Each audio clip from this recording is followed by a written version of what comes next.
done with him, we done with him. Oh, I'm going to put a note on the stage. I'm going to pet you because I'm going to make you feel like a victim because all this person is oppressed. I'm going to do this because... If we don't make the Lord the center focus of our life, sooner or later, everything we do will come to this point where it fails. If we don't make the Lord the center point of everything we do, sooner or later, it's going to come back to the point where everything we do, we find ourselves facing the same valley of giants. But when David inquired of the Lord this time, he said, shall I go up? He says, no. He said, this is what I want you to do. He says, I want you to circle around and go behind the enemy. And he says, and come in front of the poplar trees. The poplar trees, in this instance, represent a place of obedience.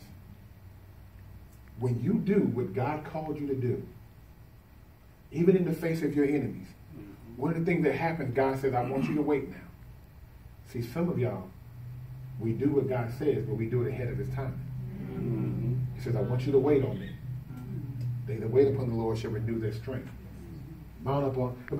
He says, I want you to wait on me. And we're almost done. He says, and this is what I want you to do. I want you to wait until you hear the sound. He said, I want you to wait until you hear the sound of marching in the trees.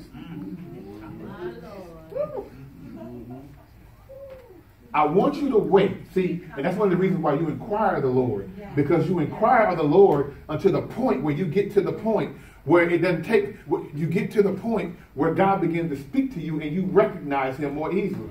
When you start inquiring of the Lord like that, you begin to recognize when the Lord is saying something, how the Lord is saying it, and what the Lord is saying. You recognize his timing. Shall I go or shall I stay? You recognize when he's telling you to move, when he's telling you to shift, when he's telling you to do this, when he's telling you to do that, when he's telling you to lift your hands, when he's telling you to whatever. Some of you are one sound away from receiving your breakthrough.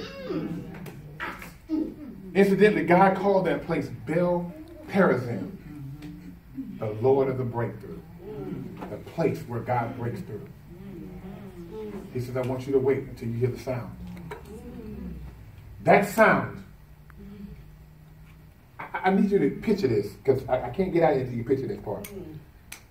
That sound, when he got to the place of obedience, when he got to the spot where God called him to be obedient, when he was obedient to what God had called him to do, God says, there's going to come a sound that you're going to hear, and I want you to obey the sound.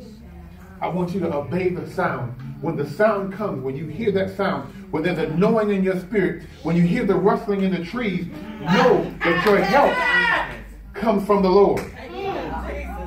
When you hear that sound up in the trees, and here's the crazy thing about it.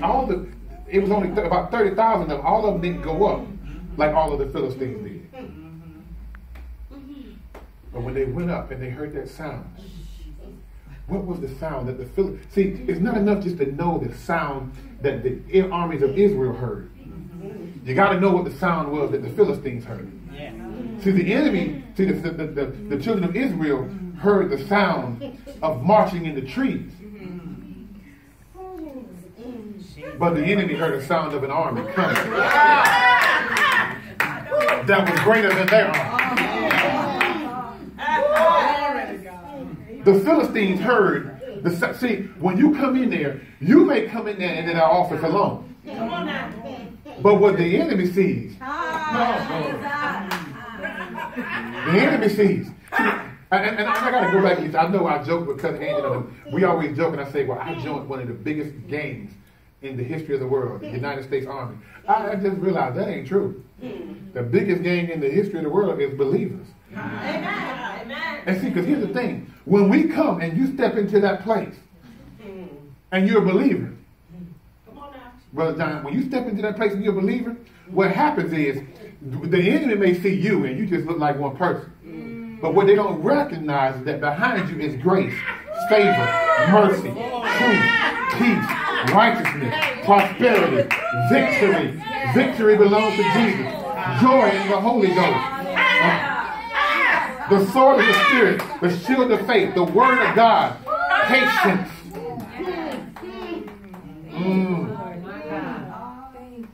He says, wait till you hear the sound of the poplar tree. And when you hear that army marching, go, because I'm with you. That's the Kairos moment. It's a place where the natural and the spiritual meet up. That's why they call it supernatural. See, some of us aren't getting our victories because